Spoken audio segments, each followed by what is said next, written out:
चलिए question solve करते हैं। कह रहा है कि a spherically symmetric charge distribution is considered with charge density varying as. ये चार्ज डेंसिटी दे दिया है जो इस तरीके से वेरी कर रहा है, इसको हम देखते हैं अभी।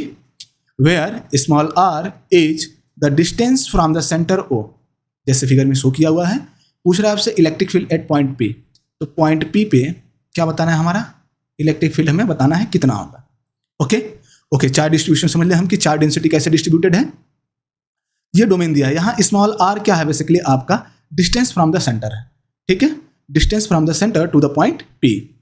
ओके, कैपिटल आर आपका क्या है, रेडियस ऑफ द स्फीयर है। इतना समझ में आ गया। आओ ये समझो, ये जो डोमेन दिया हुआ है basically small r is less than or equal to capital R होगा, तब हम इस चार्ज डेंसिटी को यूज करेंगे। तो चार्ज डेंसिटी की जो वैल्यू होगी वो क्या होगी, ये होगी।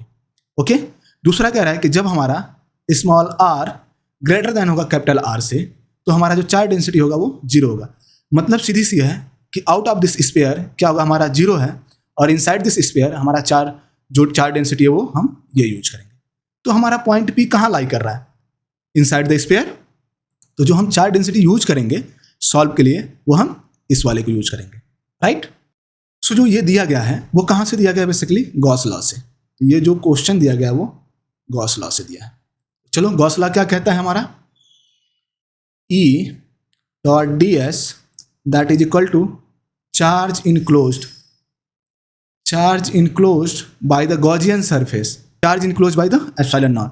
जो चार्ज इनक्लोज्ड है वो बाय द गॉसियन सरफेस है। तो हम एक गॉसियन सरफेस ड्रॉ कर लेते हैं पॉइंट पी पे, और that Gaussian surface should be symmetric to the sphere, right, surface of the sphere.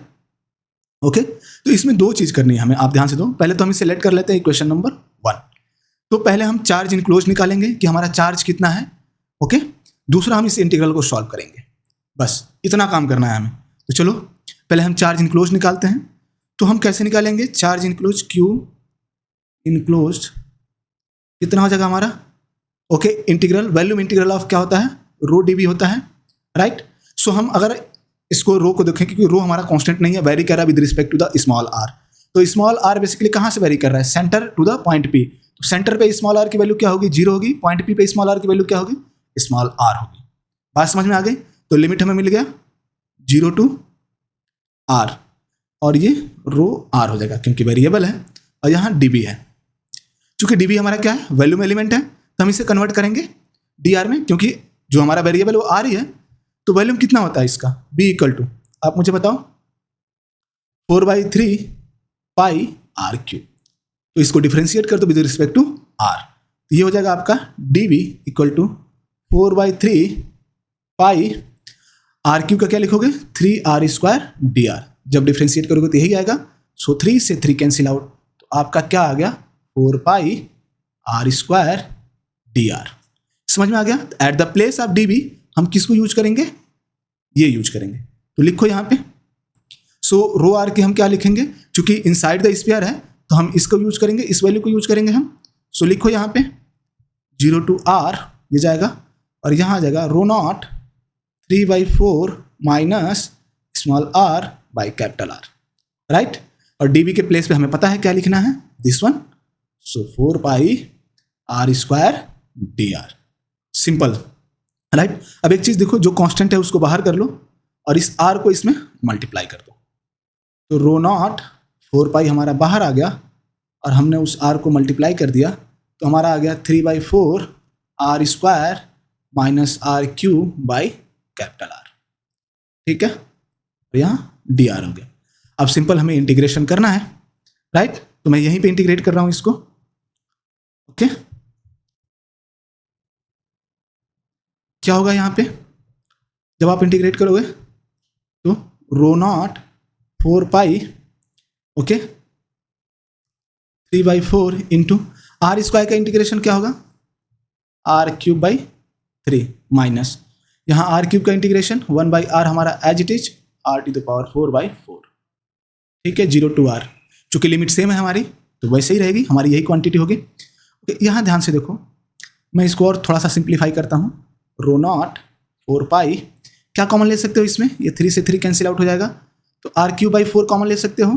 So r³ 4, now क्या बच जाएगा, 1 minus r by capital are.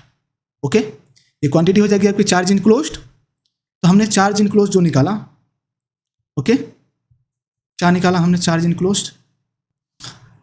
सो ये हमारा चार्ज इनक्लोज हो गया। ओके, नाउ अब हम इस इंटीग्रल को सॉल्व करते हैं। ठीक है, चार्ज इनक्लोज को हम यहीं क्लोज करते हैं और फिर उसको एक बार सॉल्व करेंगे। तो हमने ये निकाला है चार्ज इनक्लोज्ड। ठीक है, ओके, इस इंटीग्रल को सॉल्व करो तो इसको आप क्या लिख सकते हो, ई और डी एस कॉस थीटा लिख सकते हो आप इसको। अब यहाँ थीटा की वैल्यू क्या होगी, थीटा की वैल्यू क्या होगी।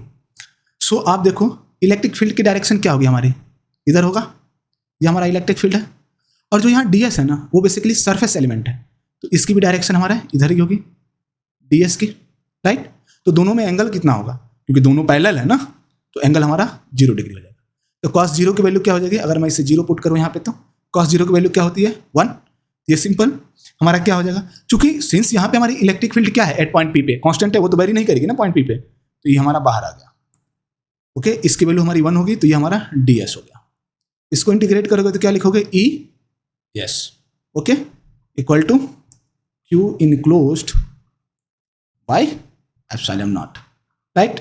सो ई एस की वैल्यू क्या हो जाएगी हमारे यहाँ पे, ई एस हमारा सरफेस है, surface of this sphere of the Gaussian, so 4 pi r square हो जाएगा, ये आ गया हमारा। अब इसकी वैल्यू भी हमारा यहाँ रखो और 4 इनक्लोज की भी यहाँ रखेंगे हम।